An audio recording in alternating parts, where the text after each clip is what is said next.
Indigo flight বাতিল, আকাশপথে বিপর্যয়, যাত্রীদের ভোগান্তি চরমে। ভারতের বৃহত্তম এয়ারলাইন ইন্ডিগো শুক্রবার 5 ডিসেম্বর 2025 একযোগে 1000টিরও বেশি ফ্লাইট বাতিল করেছে। শনিবার 6 ডিসেম্বর 2025 শত শত ফ্লাইট বাতিলের ঘোষণা দিয়েছে সংস্থাটি। এর ফলে সারা দেশে বিমান ভ্রমণ কার্যত বিপর্যস্ত হয়ে পড়েছে এবং টিকিটের দাম আকাশচুম্বী হয়েছে। এয়ারলাইনটির সিইও পিটার অ্যালবার্টস জানিয়েছেন, সিস্টেম পুনরায় চালু ও ধারাবাহিক বিলম্ব ঠেকাতে এই কঠোর পদক্ষেপ নেওয়া হয়েছে। দিল্লি বিমানবন্দর থেকে সারাদিনের সব ফ্লাইট স্থগিত করা হয়েছে। চেন্নাই বিমানবন্দর থেকে সব দেশীয় ফ্লাইট বাতিল করা হয়েছে। বেঙ্গালুরু থেকে দিল্লি ও মুম্বাইগামী সব ফ্লাইটও বন্ধ রাখা হয়েছে।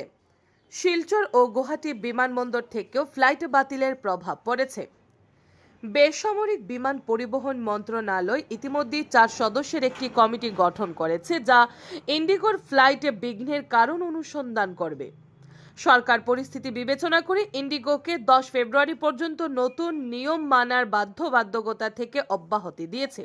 এদিকে যাত্রীদের বিকল্প ব্যবস্থা করতে উত্তর রেলওয়ে 4টি প্রিমিয়াম ট্রেনে অতিরিক্ত 3 এসি ও চেয়ার কার কোচ যুক্ত করার সিদ্ধান্ত নিয়েছে। এর মধ্যে রয়েছে জম্মুর রাজধানী এক্সপ্রেস, ডিব্রুগড় রাজধানী এক্সপ্রেস, চণ্ডীগড় শতাব্দী এক্সপ্রেস এবং অমৃতসর শতাব্দী express. Bureau report, Nababarta today.